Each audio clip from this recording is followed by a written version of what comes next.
English 111.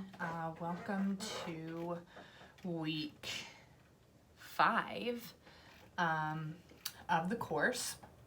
So this week you guys are continuing to organize for your first analysis paper, and you should at this point in time already have selected a second article and read that, and so you should have some information from your second scholarly article, the scholarly article that I provided you, and obviously the play that you read.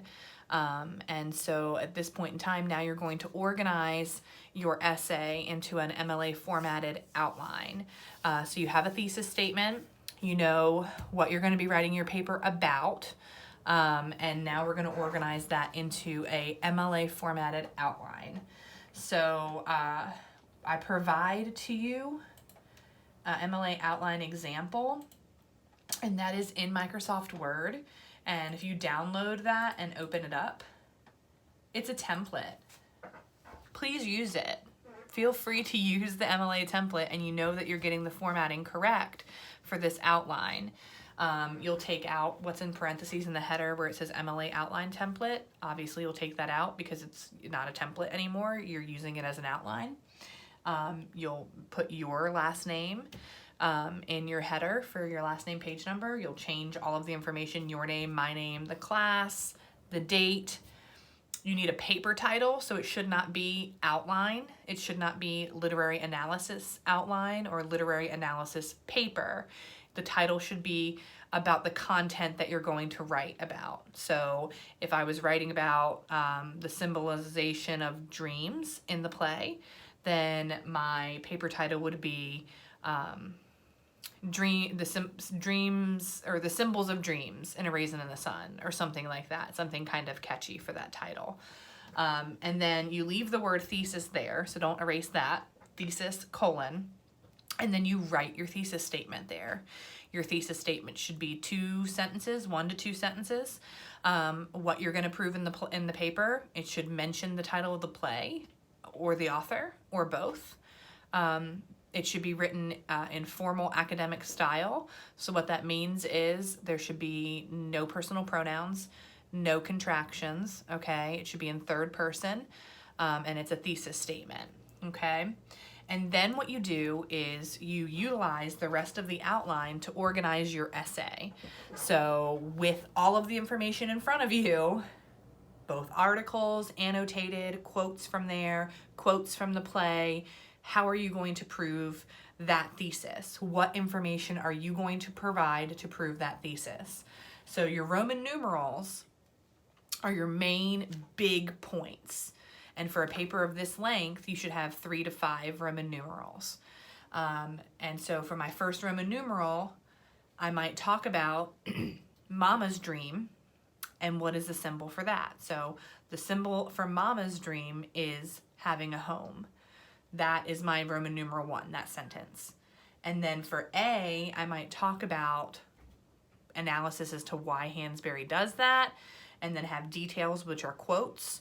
And then for B, I might have example from the play and quotations from that, okay? So all of that information would be filled in. And then for Roman numeral 2, my next main point might be Walter Lee and what his dream is, and why is that, what is symbolic of that, and why did Hansberry do that? So remember that the purpose of this paper is to analyze the literature.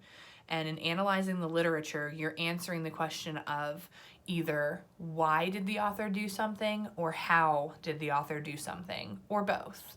So in this paper that I'm talking about, this kind of example, I'm talking about the dreams and the symbols that are the dreams. So Lorraine Hansberry chose to symbolize these dreams. How did she do it?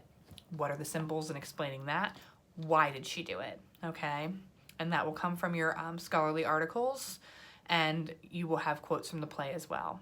Okay, a rule for outlines, very important rule.